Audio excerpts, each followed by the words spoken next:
Pungo may look apong panmacha aleng chamabu panmalim tenguye. Ni cha nyu jing cha ma jisu yo pango. Au pi iye yo puso. I Pinlan yo mapu si Jesuwe ite i. Yung wan pa. Chone I Pinlan de Nyao pu ki e. Toman de o yo blak Nyao pa. Hawan de Jesuwe iman de ngawe i. Nomane hake yupto. Opa nang ajau pa minyong ning. Nang ang jing paidam pa. Ni jay temane halak ya kay. Hayang teman anu lan winyang pa.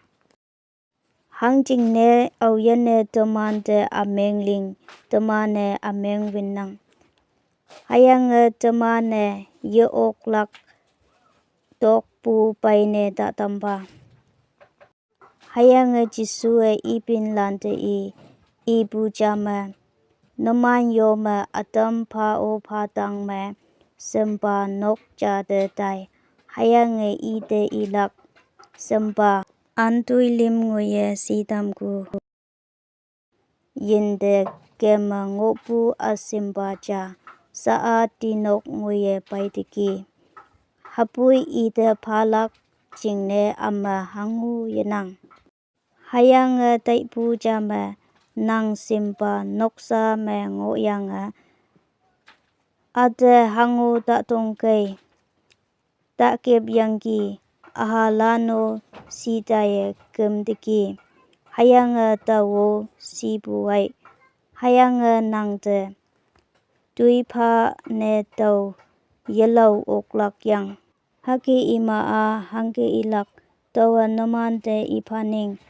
Iya nang simpa se tayang lawe. An yepa hulak hayang pui. Nang ta fan song ma. Yelak pa yong yang yu bu jingne. I hay law galak.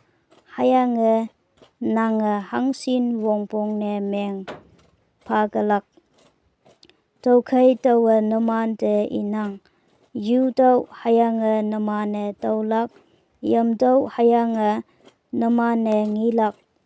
Kong daw hayang naman de takip epalak. Hang jing ne au yan ne yu yapay imane tawnang.